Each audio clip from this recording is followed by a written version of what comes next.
Jadi hari ini kita mau baca dulu firman Tuhan. Kejadian pasal 41 ayat 46. Beginilah bunyi firman Tuhan Allah. Yusuf berumur 30 tahun ketika ia menghadap Firaun, raja Mesir itu. Maka pergilah Yusuf dari depan Firaun, lalu dikelilinginya seluruh tanah Mesir itu. Amin. Kita melihat, kalau kita baca dalam Kejadian pasal 41 ayat 46 dan kita baca ayat 47-nya, tanah itu mengeluarkan hasilnya bertumpuk-tumpuk dalam ke-7 tahun kelimpahan itu. Amin. Nah, hari ini kita belajar tentang dari yang namanya seorang tokoh Alkitab yang namanya Yusuf. Kalau kita lihat, Yusuf memiliki yang namanya proses yang panjang. Nah, kenapa kita berbicara tentang proses yang panjang? Karena firman Tuhan hari ini berbicara tentang siap untuk dipakai Tuhan. Amin. Siap untuk dipakai Tuhan itu banyak konteksnya. Nah, jadi kita sama-sama belajar. Kalau kita lihat Yusuf yang tadi Kak Erik sudah katakan memiliki proses yang sangat panjang. Mulai dari tengah-tengah keluarganya, Yusuf adalah anak bungsu yang paling kecil. Tapi kakak-kakaknya yang ke-11 dan anak yang ke-12 dari 12 bersaudara. Jadi 11 kakak-kakaknya itu tidak menginginkan dia. Kenapa? Karena ayahnya Yusuf, yaitu Yakub, sangat yang namanya membuat Yusuf itu sangat berbeda. Karena dia anak paling kecil, anak paling bungsu, anak yang diistimewakan. Sehingga membuat hati kakak-kakaknya pada saat itu sangat yang namanya tidak suka terhadap Yusuf. Sehingga pada saat itu Yusuf diajak untuk pergi ke ladang dan Yusuf dibuang ke dalam sumur. Dan sesudah Yusuf dibuang ke dalam sumur, Yusuf dijual kepada orang-orang yang pada saat itu yang bertemu dengan kakak-kakaknya. Dan ketika dia sudah menjual Yusuf, bahkan Yusuf berada sehingga terakhir berada yang namanya di dalam istana Raja Mesir atau Raja Firaun. Tetapi ketika dia sudah ada di dalam tanah Mesir, dia bukan langsung memiliki namanya hak pangkat yang otomatis sangat menguntungkan bagi dia. Ketika dia berada di kerajaan Mesir pada saat itu, dia dituduh karena ingin memperkosa istri Potifar. Nah, ketika dia dituduh, dia dimasukkan ke dalam penjara dan akhirnya Tuhan mengangkat dia karena hidup dia takut akan Tuhan. Nah, kenapa kita belajar tentang tokoh Yusuf pada saat ini adik-adik? Ketika kita melihat bagaimana Yusuf yang memiliki proses yang panjang. Ketika Yusuf memiliki yang namanya proses yang sangat luar biasa, dia tetap menjaga imannya dia. Dia tetap menjaga kepercayaannya dia kepada Tuhan. Kalau kita membaca dalam kitab Kejadian ini, kisah tentang keseluruhan Yusuf, bagaimana kita melihat Tuhan memakai dia karena hidup dia adalah hidup yang takut akan Tuhan. Karena dia bukan tipe orang yang sangat yang namanya membicarakan negatif atau mengeluarkan perkataan-perkataan negatif atau yang namanya mengeluh.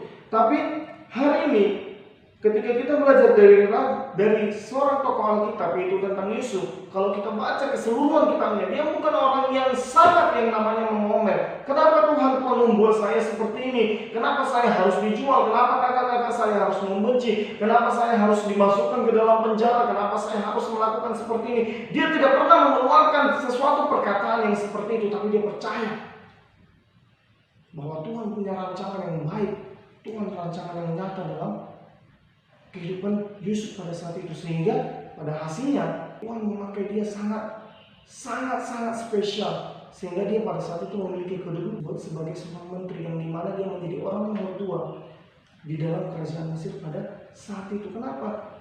Pada hari ini kita berbicara tentang siap untuk dipakai Tuhan. Orang yang siap untuk dipakai Tuhan adalah orang yang siap untuk diproses. Seperti emas yang harus dibakar, yang harus dimurnikan lagi, dibakar lagi, dimurnikan lagi untuk memunculkan yang namanya kemurnian emas itu. Begitu juga dengan kehidupan kita adik-adik. Kalau ada masalah satu, adik-adik sudah menyerah, ingin, aduh Tuhan saya nggak pengen hidup lagi, aduh Tuhan kenapa saya harus seperti ini, aduh Tuhan saya ingin pergi dari keluarga ini, aduh Tuhan saya tidak mau pergi sekolah lagi.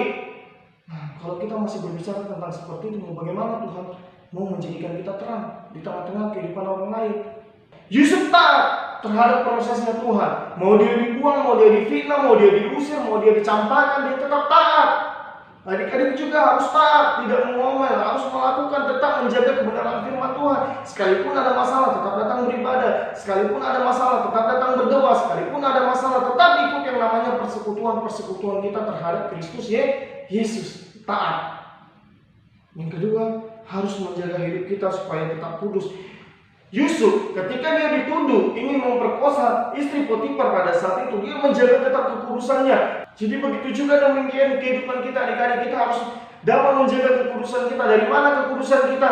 Dari hal-hal yang mencemarkan hidup kita, dari firman Tuhan yang contohnya keinginan-keinginan duniawi, terkhususnya yang laki-laki mencemarkan hidupnya yang namanya dari rokok, dari minuman keras, itu mencemarkan kita dari kekudusan.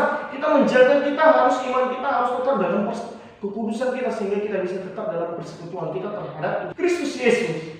Yang terakhir, kenapa kita tidak boleh atau bagaimana cara kita supaya untuk siap dipakai Tuhan?